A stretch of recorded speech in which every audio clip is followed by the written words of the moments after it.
Olá! Está começando pela TV Cidade Farroupilha, canal 14 pela NET, o programa L'Anima della Nostra Gente. O programa que conta histórias, memórias da Serra Gaúcha. E hoje conosco teremos dois enólogos para falar de vinho. Eles são um casal, os dois formados em enologia, que cada um tem o seu empreendimento voltado à questão do vinho.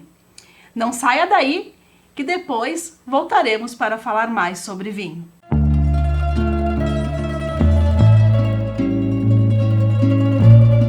No programa de hoje, teremos aqui, então, a Renita e o Ismael.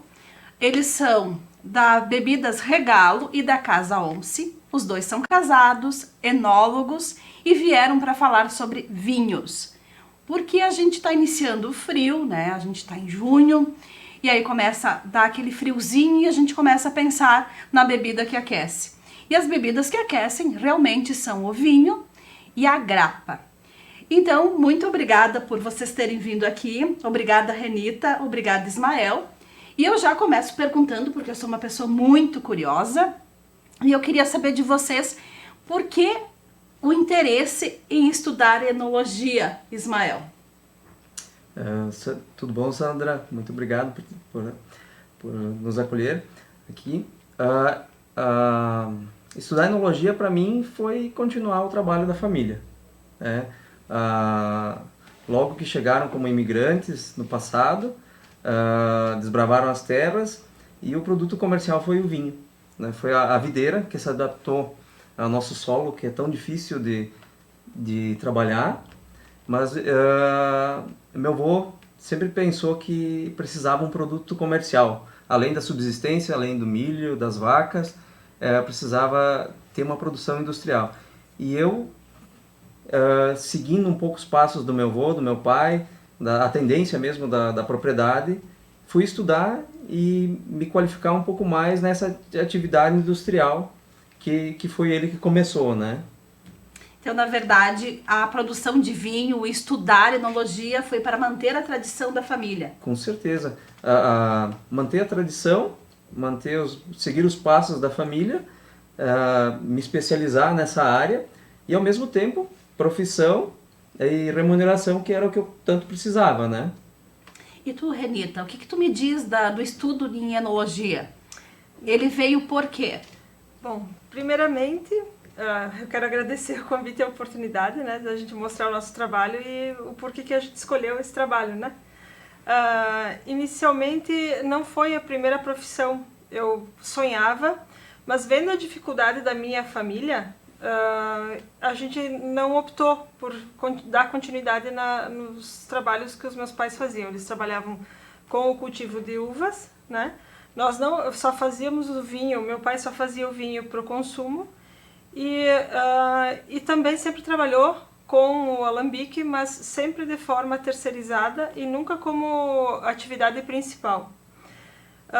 Fui buscar remuneração em outras áreas, né? Fui me especializar, estudar, e aquilo ficava me martelando, né? Querendo que a propriedade conseguisse crescer e se manter pelo trabalho que ela sempre foi feita, né? Pelo cultivo da uva, pelos subprodutos, pelo vinho, mas principalmente então pela principal tradição que a minha família tinha, que era o alambique, né?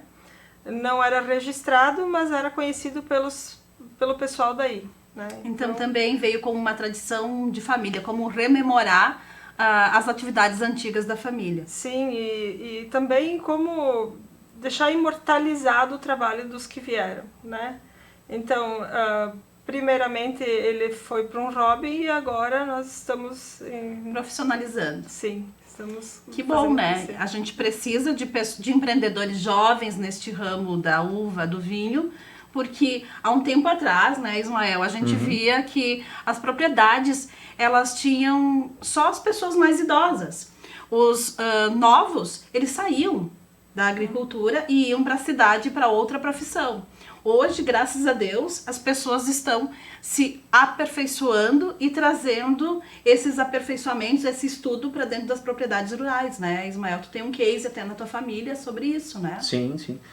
No passado, o agricultor era visto como um subsistente, que ele plantava a sua comida, mas o tempo foi passando e dentro das possibilidades de cada propriedade, as propriedades produzem algo comercial. E então, no momento que tem capitais, tomadas de decisão, hoje as coisas são muito dinâmicas, nós temos propriedades que produzem aqui e exportam, e as frutas, os produtos vão parar no outro lado do mundo. Isso é uma empresa, né? Então, é uma propriedade empresa. E enxergando dessa forma, que esse herdeiro da propriedade pode ser um minerado, por que não continuar, né? Então, no passado, eu acho que sim, era mais difícil. As coisas, sim, certamente. As propriedades estavam... Não tinha maquinização, Isso. nada disso, né? As propriedades estavam muito distantes dos centros urbanos. Hoje a gente tem automóveis, acessibilidade, temos tecnologia. Hoje, quase todo o conforto que uma pessoa tem na cidade, o agricultor tem também, né? Sim. Então, eu acredito que temos muitos jovens que vão continuar os empreendimentos, né? E, enfim, vão se especializar também cada vez mais, porque a informação também está muito mais fácil de chegar até essas pessoas, né? Com certeza. Renita, falando de vinho, qual o melhor vinho na tua opinião? É aquele que a gente gosta, né? Primeiramente é aquele que a gente tem uma memória sensorial, né? Porque às vezes a gente tem aquela memória sensorial que foi construída com o vô da gente, né? Na nossa região aqui da Serra Gaúcha é muito de vinhos de uvas americanas, o Bordeaux, Niagara, né?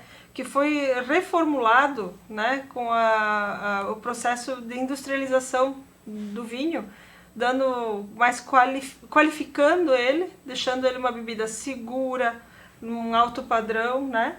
Então, a gente pode ficar muito seguro de consumir um Niagara e dizer eu gosto de Niagara, eu não preciso ter medo de dizer que eu gosto de Niagara, que eu gosto muito de um Moscato, que eu entendo de um Chardonnay, né? Então, o vinho e os tintos, obviamente, o Bordeaux, né? Eu tenho uma memória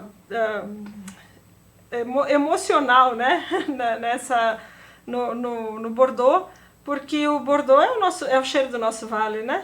Quando está amadurecendo a uva, a gente já começa pelo processo de sentir o cheiro da uva no ar e depois o processo todo de fermentação.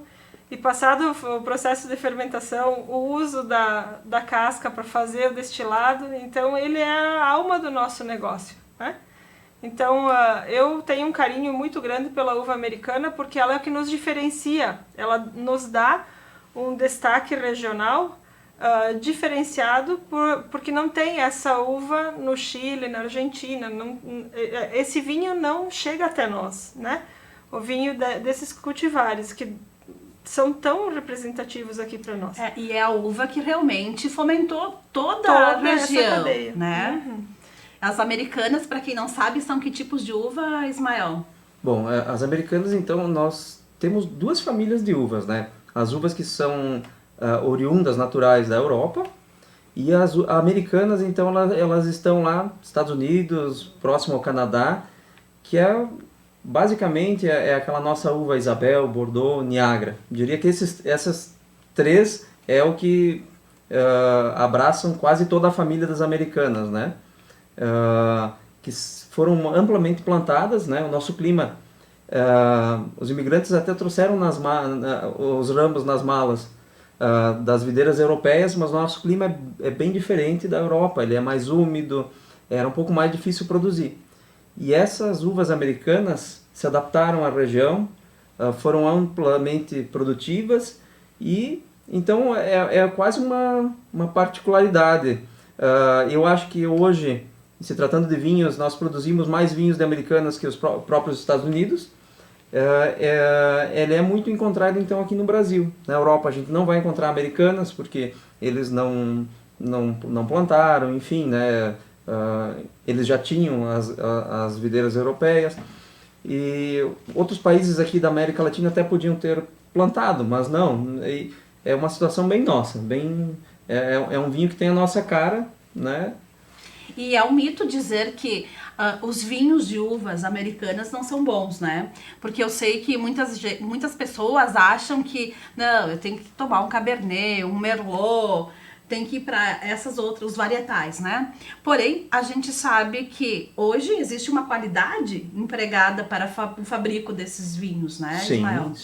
Sim. Hoje nós empregamos alta tecnologia, mesmo fabricando o nosso Bordeaux, o nosso Niagara, o nosso Isabel, para transmitir uma qualidade, um sabor que agrade realmente, né? E ao mesmo tempo também seguro, um álcool que seja seguro de consumir, que vá fazer bem realmente à saúde, enfim. E são duas famílias de vinhos que são diferentes. Um não desmerece, o outro não é melhor nem pior. Eu diria que são coisas diferentes, né? Uhum. E agradam tanto aos mais variados paladares, né? Se a gente quiser um vinho com cheirinho de uva, certamente é o vinho de uvas americanas, né, Renita? Isso, que daí a gente chama os aromas primários, né? Então tu vai encontrar esses aromas mais nítidos, né? Esse é o aroma da uva tal. No vinho de americana tu encontra muito mais claro, mais nítido esse aroma, né? E obviamente que os vinhos de vinífera, aqui também a gente, com o passar do tempo e com o estudo, a gente conseguiu ver quais melhores se adaptavam, e já a qualidade do vinho aqui já está sendo direcionada para essas variedades que se adaptaram bem. Então o Brasil tem um potencial muito grande vinífero, né? E a gente tem que, vale a pena investir um pouquinho de tempo para estudar esses vinhos, para ter a melhor sensação que ele pode oferecer, né? Então, tanto na uva americana, como que eu posso harmonizar, como que eu posso extrair o melhor daquele vinho. E o vinho de vinífera, né? Como é que eu posso usar ele, né? Se eu vou consumir ele sozinho. E também tem muito da circunstância do vinho, né? Como é que a gente tá para provar aquele vinho naquele momento, né? E harmonizando os vinhos tanto de americanas quanto de viníferas, estudando um pouquinho, a gente tem sensações potencializadas, né? A gente tem uma sensação bem superior ao simples fato de beber um vinho assim, como os nossos avós faziam, que era uma bebida muito segura, porque às vezes era mais seguro do que tomar uma água contaminada, né? Certamente. Então, e não podia faltar na mesa dos nossos avós o vinho. Nem da casa do meu pai também não falta vinho. Eles tomam vinho como se fosse água. E também água. Vinho de manhã, de meio-dia, de noite, porque realmente para eles é algo que faz bem. E eu acredito que sim, né? Porque até os cardiologistas dizem que uma tacinha de vinho é remédio. Então, que maravilha isso, né? E é uma bebida alcoólica, porém eu vejo ele como um alimento, né, Ismael? Acho que a gente pode considerar que o vinho é alimento. Sim. Digamos assim, para sociedades que evoluíram, que estudaram a fundo e que deixaram de lado os preconceitos, né? Como a Europa, por exemplo, o vinho é considerado alimento, sim, porque ele tem álcool, que é calórico, que ajuda, por exemplo, no frio, né? Tem muitas substâncias que a planta produziu para se defender do ataque dos fungos, que são substâncias muito benéficas que quando vão entrar no nosso organismo vão agir da mesma forma, vão combater desequilíbrios, algo que não deveria estar bem ali. O consumo moderado de vinho, né? Sim, moderadamente, moderado, né?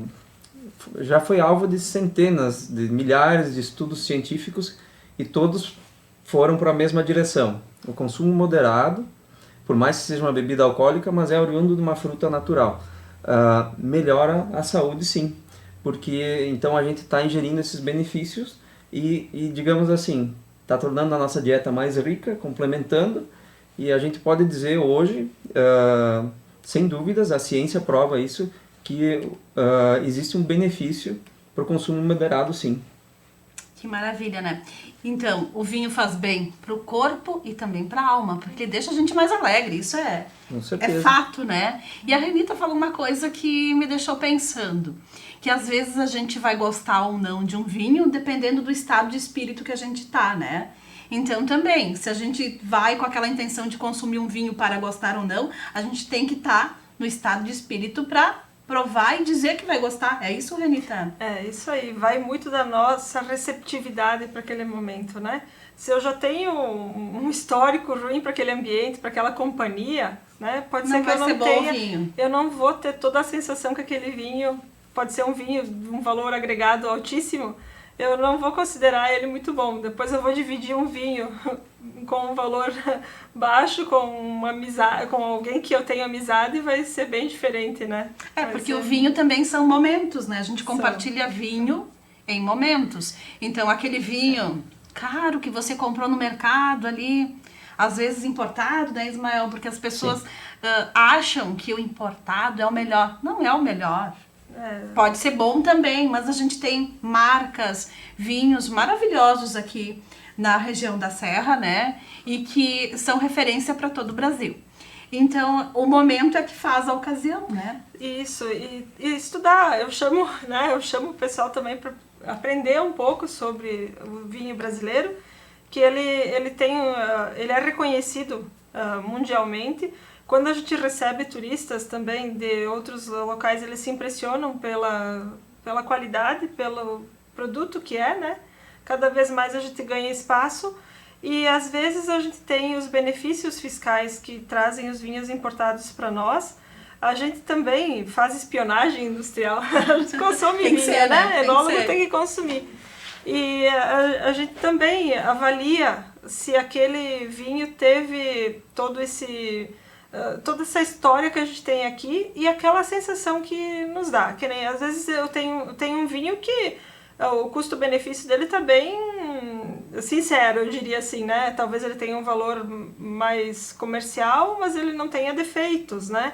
O que é um defeito? É um vinho que não te deixa conseguir ter um paladar agradável para aquele fim que tu tá fazendo, né? No consumo. Enfim, eu acho que é importante a gente estudar um pouquinho, né? Para ver como tirar o melhor benefício de cada momento, né?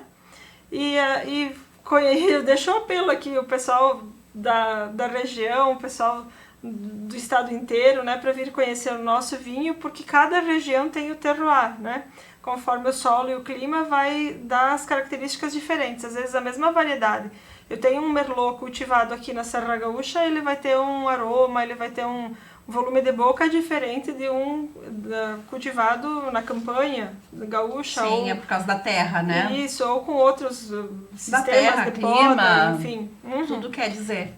Ou talvez até um vinho francês, né? A variedade continua sendo a mesma, mas ela se comporta de maneira diferente, às vezes até na forma de vinificar, né? Sempre tem o toque é o gostinho do prato da comida, né? Com certeza. Todo mundo faz prato X, mas feito 10 vezes ele vai ter um toque Diferenciado, sim. Diferenciado. Não tem como não, né? Porque o clima, a terra, tudo influencia. de uma safra para outra, né? Pode ter essas alterações. Certamente. Outra coisa que vale a pena frisar para você, que existe uma confraria do vinho, né? A confraria do vinho Forqueta, aonde a gente convida as pessoas para vir fazer as degustações harmonizadas, no intuito das pessoas conhecerem mais sobre vinhos. Isso é importante, né, Ismael? Porque às vezes a gente fica naquela dúvida cruel. Vou receber uns amigos em casa, vou fazer um risoto. Que vinho eu vou servir? Que vinho eu vou servir, Ismael? Olha, para um risoto pode ser um vinho, depende um pouco também qual vai ser o tempero desse risoto, né? Mas se for um tempero leve, pode ser um vinho branco. Se ele for um tempero mais forte, se tiver até algo apimentado, pode ser um vinho tinto, né? Então, existem algumas regras que não necessariamente precisam ser seguidas, né? A pessoa pode fazer o que gosta, mas vão melhorar, vão adaptar o vinho à comida e vai tornar essa experiência mais agradável, né? E o vinho, temos tantas espécies de videiras e de uvas que são transformadas em vinhos, temos uma infinidade de estilos e realmente precisamos às vezes parar e estudar um pouco porque é muito amplo, né? Para fazer uma harmonização, então não é nada mirabolante. Um bom profissional, até mesmo as pessoas que frequentam a confraria podem já ajudar, orientar e vão fazer essa pessoa perceber alguns detalhes que antes passavam despercebidos, né? Mas com o consumo moderado e o tempo vai passando, a gente vai adquirindo mais experiência, melhorando nossos gostos, né? Então eu acho que vai complementando e vai melhorando, né? A experiência. A harmonização, então, quanto mais forte a comida, vinhos tintos. Tintos. Quanto mais leve, vinhos brancos. Vinhos brancos. E isso. o rosé? E o rosé serve para ambos. Para os dois. Então se eu não quero errar, rosé. Rosé. O rosé, porque o rosé, digamos que ele é um meio termo entre os brancos e os tintos. Então ele está no meio do caminho.